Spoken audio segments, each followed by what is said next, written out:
Boa tarde, meus amigos. Que noite pro São Paulo, hein? Perdeu pro 4 de julho de Piripiri. Nem a Gretchen, autora desse hit, conhecia o time de Piripiri, né? O São Paulo tá jogando com o time reserva, mas ainda assim foi surpreendido, né? Derrota por 3-2. O jogo teve erros de arbitragem, aquele campo raiz, mas justificar uma derrota dessa é difícil. Torcedores do São Paulo, por essa vocês não esperavam, né? Acabou! O 4 de julho vibra, comemora como se fosse um título! Nem vocês, nem o Crespo. O que o senhor sabe do 4 de julho? É uma equipe da Série D do Campeonato Brasileiro, terminou em terceiro no Campeonato Piauiense. Claramente não temos muita informação, mas acredito, com todo respeito, que a gente é superior. A gente sabe disso, Crespão. O São Paulo foi com um time reserva jogar com 4 de julho de Piripiri.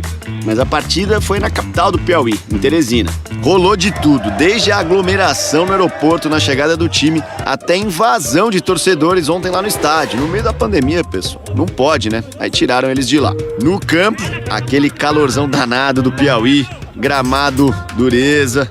E na primeira bola parada, pintou o gol. Orejuela, só que foi contra. 1-0, 4 de julho. Na primeira chegada do time de Piripiri! Aí o Éder empatou e deu a entender que a lógica iria prevalecer. Shailon enviou pro Éder! Gol! O tricolor entrou no jogo. O Éder virou a partida e aí parecia fazer sentido. Time grande ganhando do pequeno. Fez a inversão lá do outro lado pro Éder. Dominou, limpou de letra. Gol tá aberto, bateu! Gol!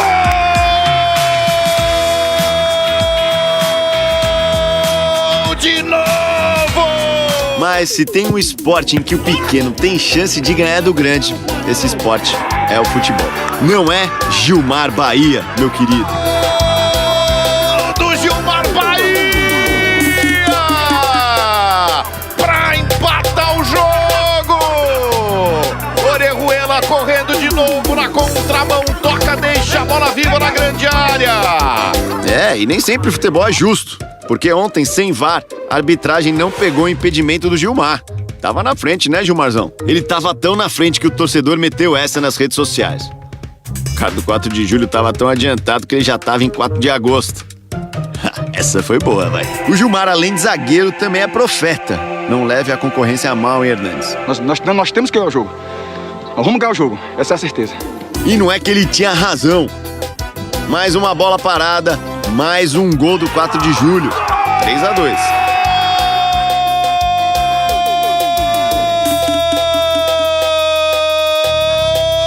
Do 4 de julho. Aí o São Paulo ainda teve mais um motivo para reclamar, um gol mal anulado do Galeano. Gol legal, e a gente vê que o Eltinho aqui embaixo dá condição, gol legal da hora do cabeceio. Fim de jogo e o São Paulo perdeu pro 4 de julho de Piripiri. Dá para explicar isso? O futebol tem várias maneiras de se ganhar, né? Eles usaram uma estratégia e foram muito felizes e a gente deixou a desejar nas bolas paradas. É lamentável, mas levantar a cabeça e pensar no próximo jogo. Daqui a pouco a gente vai mostrar o Santos, que ganhou do Cianorte. Agora a gente vai para Teresópolis, Granja Comari, e lá está o Bruno Cortes trazendo as novidades da seleção brasileira. Boa tarde, Bruno. Fala, Andrioli, boa tarde a todos. Para começar, o que temos de confirmação de Copa América? Ela vai acontecer no Brasil, 4 sedes confirmadas também, Brasília, Cuiabá, Goiânia e Rio de Janeiro. A tabela ainda não foi anunciada, e só quando a gente souber a tabela, saberemos, por exemplo, quando o Brasil estreia. Estava previsto para acontecer na outra Copa América, na Argentina e Colômbia, dia 14 de junho, né, contra a Venezuela.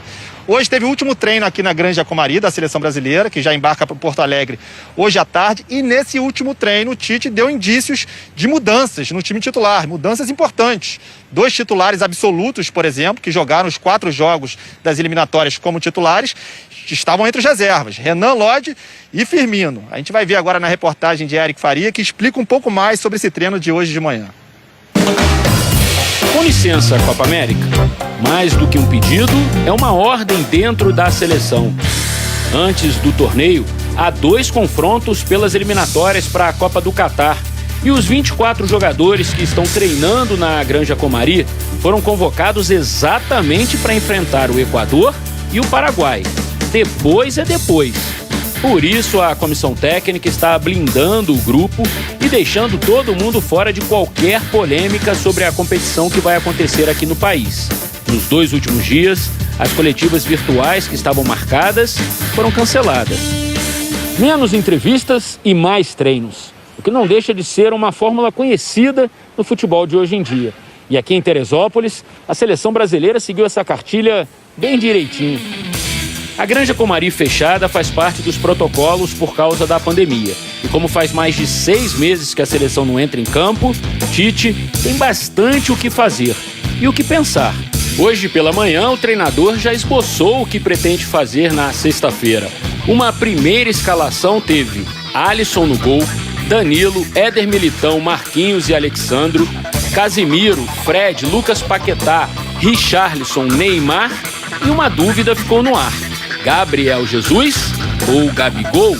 Os 2 atacantes se revezaram. Eu formaria meu ataque da seguinte maneira: Gabriel Jesus aberto pela direita, Gabriel do Flamengo como centroavante e o Neymar pelo lado esquerdo, mas se movimentando pelo meio também. Garantido, claro, está o Neymar, que não veste a camisa da seleção desde o mês de outubro do ano passado. A seleção lidera as eliminatórias com 12 pontos em 4 partidas. É a única com 100% de aproveitamento. Vencendo esses 2 jogos, ganha uma tranquilidade danada para aí sim poder falar na Copa América.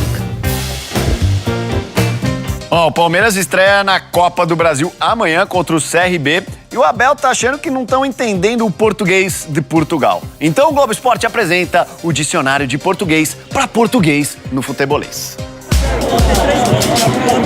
Abel Ferreira tem se incomodado com algumas críticas. Epá, desculpem-me dizer isso, vocês aqui são altamente pessimistas. Calma, Abel, a gente fala a mesma língua aqui, português, não?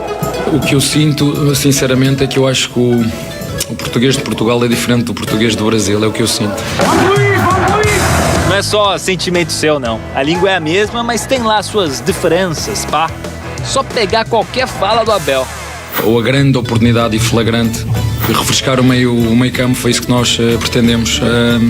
As nossas crias são jogadores com muita intensidade, de dar velocidade à equipa, de refrescar com o Wesley também um bocadinho de criatividade. Os nossos reforços estão cá dentro. Vamos jogar com guarda-redes seguramente, não vamos jogar sem guarda-redes.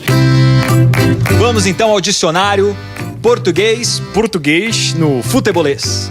Chance clara de gol é oportunidade flagrante. Renovar é refrescar. As nossas crias são os jogadores da base. Equipa é o time. Bocadinho é um pouquinho. Cá dentro, aqui dentro. Guarda-redes é o goleiro. E o técnico Abel Ferreira em Portugal seria o selecionador. Nós precisamos considerar que a língua, que as línguas evoluem. E o português do Brasil, ele evoluiu, ele se distanciou em alguns aspectos do português de Portugal, criando assim essa possível, outra língua, esse outro português. O meu português é diferente, eu acho que tem que começar a falar mais devagar porque percebem mal. Mas vamos falar a verdade? Mesmo com as diferenças e com o sotaque que chama um bocadinho a atenção, dá para entender tudo do português de Portugal. É que o técnico Abel Ferreira foi mais crítico do que literal ali. Mas ele sabe que tem uma língua que todo mundo entende dentro do futebol, que é a língua da vitória. E essa aqui, o professor Abel fala fluentemente. 2 títulos de peso conquistados, Copa do Brasil e Libertadores. Outras 3 finais disputadas nessa temporada. O time tá voando na Libertadores de 2021. Seja em português ou português, Abel sabe exatamente o caminho. As regras do jogo para mim são muito claras. Ou ganhas ou ganhas. E o Santos, tava precisando de uma vitória e conseguiu. 2-0 para cima do Cianorte. O jogo de volta vai ser mais tranquilo na Vila. Destaque pro Marinho, que voltou a marcar pelo Peixe. Já eram 3 derrotas seguidas. Eliminação na Libertadores, derrota feia pro Bahia. Viagens longas também. O Santos saiu do Equador, deu aquela paradinha em Salvador e ontem chegou em Cianorte. Finalmente, a vitória chegou, meu amigo santista, para dar aquela aliviada no ambiente. Tem novo cruzamento lá pra dentro da área. Salvador de Tudo começou no primeiro tempo. Caio Jorge abriu o caminho pegando o rebote do goleirão. Cavadinha de categoria do jovem centroavante santista. Beleza, ontem estava mais fácil. O Santos teve muitas chances. Quando virou o lado do campo, o goleiro do Cianorte se redimiu do primeiro gol. Fechou a casinha. Se liga nessa defesa na chegada do Marcos Guilherme.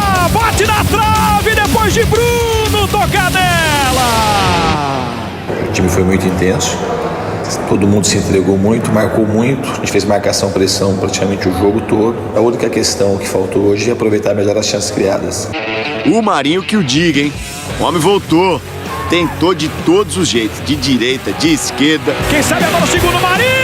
E aí ele tentou de novo de direita, mas foi com a esquerda mesmo que o gol saiu.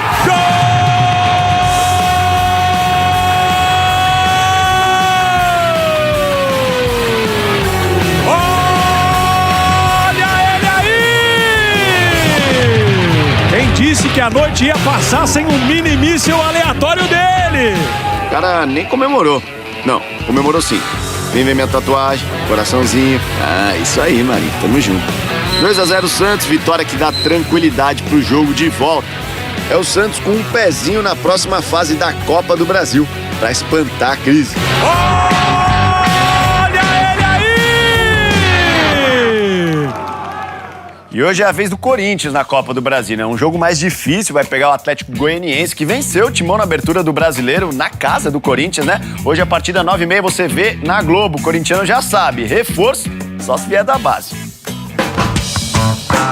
Ainda tem muita temporada pela frente, mas o presidente já avisou: o Corinthians não tem dinheiro para grandes contratações. A aposta é na base. E 2 dos mais promissores jogadores revelados no clube são zagueiros. João Vitor, 22 anos, destro, 1,87 m de altura. Sou um zagueiro que tem uma boa saída de bola, uma velocidade que é uma das minhas principais características. E eu sou um cara calmo, entendeu? Eu acho que, independente do jogo que a gente joga, eu sou um cara muito frio, consigo lidar bem com a pressão. Raul Gustavo, também de 22 anos, canhoto de 1,90 m. Hoje em dia essa posição, zagueiro e canhoto, é difícil ter no Brasil, então eu me sinto privilegiado sim, mas tenho que trabalhar forte, tenho que dar o meu melhor para estar bem e mostrar para todos aí por que eu tô aqui. Ali na zaga, a situação hoje é a seguinte: os mais experientes vivem situações distintas. O Gil vinha na reserva com Wagner Mancini e o contrato do Gemerson, que é titular, vence no meio do ano. Tudo indica que não vai ser renovado. E aí são os jovens que vão tentar se firmar no time. O Paulistão foi bom para eles. Deram conta do recado. João Vitor fez 11 jogos nessa temporada, alguns até como lateral. Deu passe para gol, inclusive. Jogar de lateral é bom, que dá para apoiar. Eu sou um cara que gosta, assim, de apoiar muito, de sair jogando. Então, acho que de lateral tem um pouco mais de ofensividade, né? Então, é uma coisa boa para mim. Eu gostei bastante de jogar. Já o Raul Gustavo entrou em campo 10 vezes, se mostrou seguro lá atrás e também ajudou na frente. Nos principais jogos da temporada, eles foram titulares, mas numa formação com 3 zagueiros, com Gemerson no meio deles. O curioso é que juntos, como dupla de zaga, só fizeram um jogo e não levaram gol. Foi contra o River Plate do Paraguai, vitória por 4-0 na Sul-Americana. Entrosamento eles têm, inclusive fora de campo. Ele ficou, acho que uns 20 dias morando comigo. Eu morava sozinho, né? Daí ele não tinha definido a situação dele aqui no Corinthians ainda. Tava procurando apartamento, daí ele ficou lá comigo um tempinho. O Corinthians recebe hoje o Atlético Goianiense pela 3ª fase da Copa do Brasil.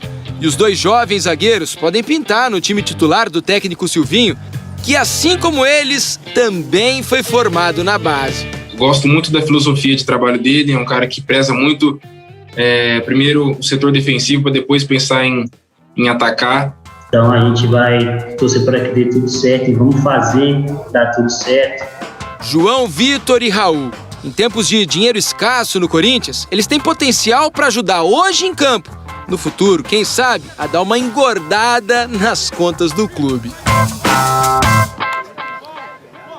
Bruno Fratos, esperança da natação brasileira nas Olimpíadas, ganhou uma medalha de ouro importante, hein? Junto com o campeão olímpico francês Florent Manadou. Ouro para os dois que chegaram juntinhos no mesmo tempo nos 50 metros livre na etapa de Cannes-en-Roussillon, na França. A segunda de 3 etapas do circuito Mare Nostrum. Boa, Bruno!